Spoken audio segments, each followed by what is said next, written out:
Hi, good morning everyone. My name is Anthony Acevedo, and this is going to be my video over the articles that Dr. Kirkpatrick sent us over this week's discussion.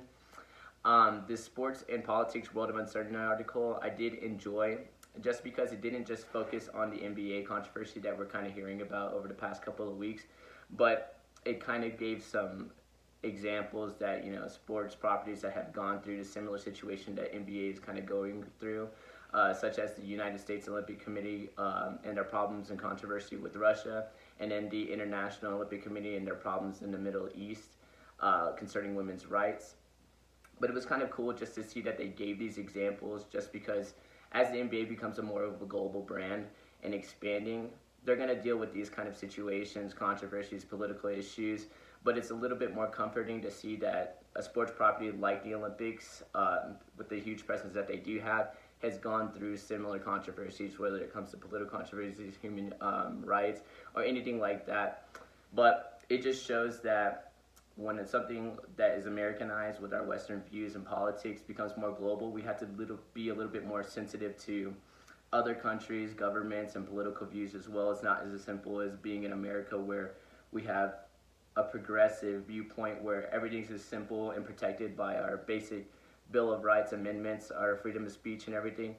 But it just goes to show that these things take time and carefulness to kind of address. But going into the first question, how do you think the NBA, the IOC, and even the sponsors should respond to China moving forward? In the article, it did express how this is something that the Olympics has gone through for decades.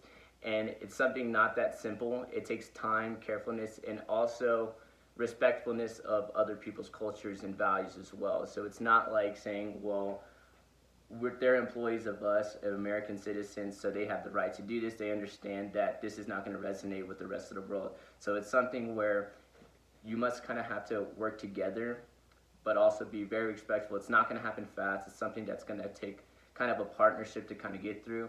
The NBA is obviously going to deal with some controversy. I think the article had stated criticism is inevitable for multinationals. So it's something where they're going to have to make a few mistakes, whether it comes to just like the Rockets owner making that tweet. Clearly, he's not an expert at this, but at the same time, he's taking a stand for something that he believes in. And consequently, the NBA is going through its controversy right now. And that's something that, of course, they're going to make mistakes, but it's something that's going to take the NBA to learn and adapt from. So obviously they're going to have to work with the Chinese kind of presence there, and kind of work together to move forward from the situation. And kind of diving down into question 2, where do I stand on this? As an American, I do see that the protesters and everything going on in Hong Kong are fighting for freedom of speech and full democracy pretty much. So it's something that they have similar views to us, so it's something that I would stand for.